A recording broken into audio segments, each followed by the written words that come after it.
Olá, meus queridos, tudo em paz?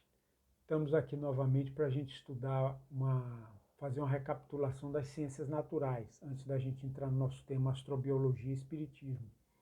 Hoje nós vamos conversar sobre o princípio de de Broglie, né? Esse princípio, ele, para ser entendido, é interessante que a gente faça uma recapitulação daquela experiência de Rutherford, né? Vamos aqui conversar um pouquinho sobre aquela experiência que demonstrou, sugeriu fortemente, né, cientificamente, com base na experiência, o modelo atômico atual, né, em formato planetário.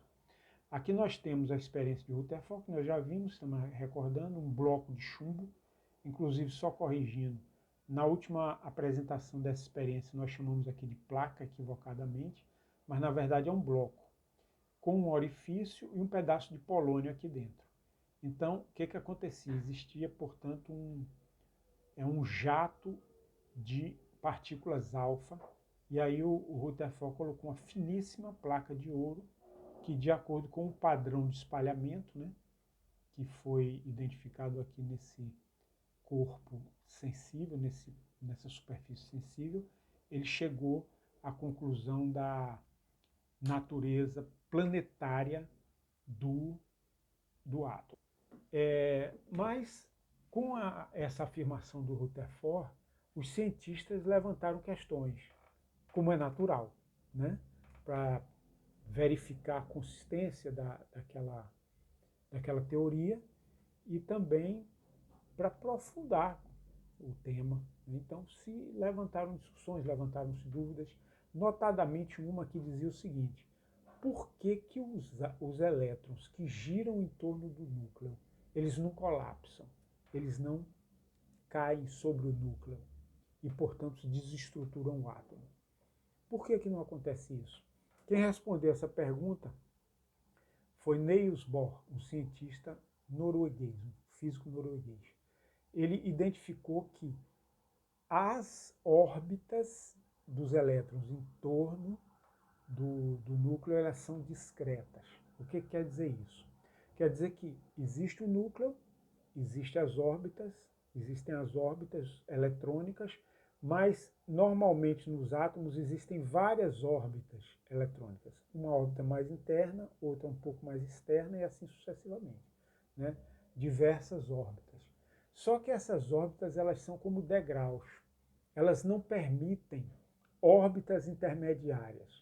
Entre duas órbitas sucessivas não dá para a gente inserir uma terceira órbita no meio, não.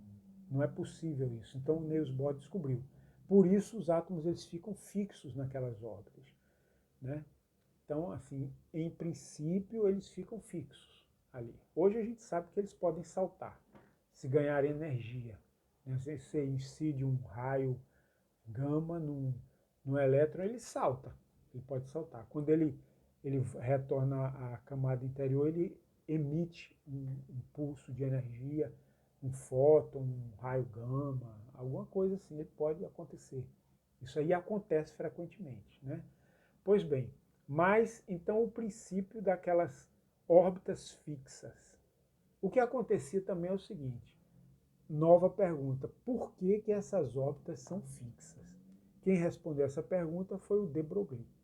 O de Broglie ele demonstrou que o elétron ele tem um comportamento, ele demonstrou matematicamente apenas teoricamente, para a gente ver o poder da matemática com a física. Isso é muito interessante também, né? Essa conclusão que Einstein, por exemplo, estudava física muito em cima da matemática, né? Então ele chegou a conclusões das suas teorias muito em cima do papel e do lápis, né? E da lógica, matemática, da intuição, etc. Então, assim, foi um estudo especulativo que tem se demonstrado válido experimentalmente. Então, isso também aconteceu com de Broglie. O de Broglie, ele percebeu que o elétron ele tem comportamento ondulatório também, corpuscular e ondulatório. Vejamos aqui. Então, o que acontece? A órbita eletrônica ela é assim, ó. uma onda. Porque a gente pensa que ela é um círculo, uma elipse, mas na verdade o elétron ele se comporta como onda em torno do núcleo. Ok?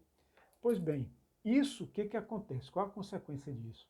É que a quantidade de ondas é sempre inteira na órbita. Vocês podem ver que a onda ela dá certinho na órbita, aqui, tá certo? Aí o que acontece? Aqui tem tantas ondas, vamos dizer assim. Então, se você for para uma camada mais externa, acrescente-se uma onda, né? Aí o, a, a outra camada eletrônica ela vai ficar com uma distância x decorrente dessa onda acrescentada aqui. Então não é possível uma onda fracionária, portanto não é possível também uma camada eletrônica, uma órbita eletrônica intermediária entre duas camadas sucessivas. Então está aí justificado o princípio de Niels Bohr, né, das camadas sempre unidas, né, como degraus entre uma camada e outra. Mas a gente pergunta assim, como foi que o de Broglie chegou a essa conclusão? Na verdade, é interessante isso, porque ele, como eu disse para vocês, foi uma conclusão matemática, né? O Einstein ele tinha feito um estudo sobre a luz, né? E ele com o princípio de Max Planck, dos quantos de energia, ou seja, que a energia ela é quantizada, né? É assim, chega um momento que existe um mínimo de energia. Por exemplo, o fóton, que a gente pode dizer que é o quantum mínimo de energia da força eletromagnética e é também um mensageiro da força eletromagnética. Mas ele é uma quantidade fixa e mínima de energia. Então, o que acontece? A luz é feita de fótons, que a luz é radiação eletromagnética. Aí, a luz tem também o comportamento corpuscular, ondulatório e corpuscular, ou seja, comportamento dual, né? Aí o que acontece? O Einstein ele deduziu uma equação em que relaciona a natureza ondulatória à natureza corpuscular. E o que o de Broglie fez? Ele pegou essa equação e rearrumou. Com algebrismo simples, ele relacionou a natureza corpuscular à natureza ondulatória. Ou seja, o Einstein concluiu, onde tem onda, aqui tem uma partícula, ou algo que possa ser estudado como uma partícula, que tem um comportamento de partícula, que no caso aí foi o fóton, né? E o de Broglie chegou à conclusão, onde tem uma partícula se movimentando, então ele também terá a natureza ondulatória. Aí ele demonstrou matematicamente, né? Mas posteriormente existiram experiências que inclusive geraram prêmios Nobel, né? Foi o próprio de Broglie recebeu e o Germer e Davidson. Posteriormente eles comprovaram que o elétron, o curso do elétron, ele difrata, como aquela figurinha que a gente viu da outra vez, né? A luz quando ultrapassa um orifício, ele enfrenta uma barreira, quando ele passa por uma fresta, então a luz ela se espalha, ela tem um espalhamento característico de onda, ok? Então a luz tem um comportamento ondulatório, mas como o próprio Einstein demonstrou, também corpuscular, ok? Pois bem, pessoal, então o que acontece? Em primeiro lugar, essa conclusão do Einstein, além de ele colaborar com de Broglie, ele também resolveu a polêmica de Newton e Huygens. Vocês estão lembrados, né, que mais de 200 anos antes, na época de Newton, existia essa polêmica. O Newton entendia que a natureza da luz é corpuscular e o Huygens ondulatória. Então havia um debate muito grande entre eles, não chegavam a um acordo. Eles achavam que a verdade era uma das duas, e cada um achava que ele estava com a verdade, né? Que eram afirmações excludentes. Ou seja, se é ondulatória, então não pode ser corpuscular. Se é corpuscular, não pode ser ondulatória. E essa polêmica durou mais de 200 anos, né, até Einstein. Esse fato nós podemos tirar daí lições. Né? Uma das lições que nós podemos tirar é o seguinte, é com relação a polêmicas que a gente tem. É muito importante a gente saber que a nossa ciência ela é muito limitada. Né? E eu não falo nem, não só a ciência individual, mas a ciência como um todo, que nós já conseguimos, ela é ainda limitada. E muito mais limitada é a nossa ciência particular, é aquilo que a gente conhece. Né? Isso no campo das ciências naturais, da física, da biologia, das ciências sociais, a gente vê essas discussões, essas polarizações, e muitas vezes o que acontece é o seguinte, a pessoa diz assim, e no meio espírita, inclusive, a gente vê esses debates, às vezes acalorados, como se as pessoas estivessem com a razão, estivessem certas. Mas o que acontece é o seguinte, a gente esquece que a nossa mente, a nossa capacidade de percepção é muito, muito limitada. A gente precisa considerar isto sempre. Precisa ter um pouco mais de humildade para a gente não se achar o dono da verdade. Então, o que acontece? A pessoa entra numa polêmica e acha que está com a verdade. Racionalmente, você pode pensar o seguinte, eu posso estar com a razão, posso estar sem a razão, quando a gente está debatendo com uma pessoa. Né? Eu posso estar com a razão, ele pode estar com a razão. Ou nós podemos estar cada um com a metade da razão. Que aí vocês viram que a teoria do Einstein, da dupla natureza da luz, ela conjugou os dois pontos de vista de Newton e de Huygens num só.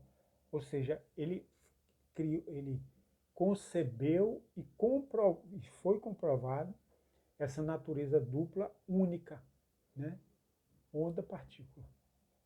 Portanto, é importante que a gente reflita bastante sobre isso e é uma lição, como eu disse para você, de humildade.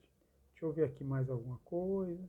Sim, esse princípio de de Broglie, o que acontece? A gente vê o átomo com características materiais, né, e a energia com características de energia, que Allan Kardec chamava fluidos, antigamente. Né? E lá no Livro dos Espíritos, a gente vê a afirmação de que Allan Kardec demonstra que o fluido ele vai sofrendo transformações sucessivas até se transformar em matéria, ou seja, a origem da matéria ela vem do fluido ou da energia. Então a gente vê a física se aproximando, de certa forma confirmando a afirmação de Allan Kardec, né, que a energia ela dá origem à matéria. Né? Ou seja, a matéria é nada mais do que uma transformação de energia. Isso é muito interessante. Né? Nós estamos caminhando para uma confirmação mais robusta, talvez mais robusta, mas nós mesmos já achamos que já é uma confirmação suficiente. O que a gente precisa, que a gente ainda não tem, e que certamente temos que caminhar muito, é alcançar uma origem única para toda a energia e toda a matéria que existe, ou seja, aquilo que era chamado fluido cósmico universal. Nós ainda estamos bastante longe, mas quem sabe, né, talvez até com mudanças de critérios, de metodologia, né, a gente já chegue lá, ou com essa metodologia mesmo que nós temos de choques de partículas, de ciclotrons, aceleradores de partículas, essas coisas todas. Eu imagino que a gente precisa superar esse tipo de metodologia para chegar a conhecer a matéria elementar, única, básica de todo o universo. Pessoal, essa é a mensagem que nós queremos dar. Que Deus nos abençoe, nos ilumine. Eu espero que eu tenha contribuído com alguma coisa. Um grande abraço para todos.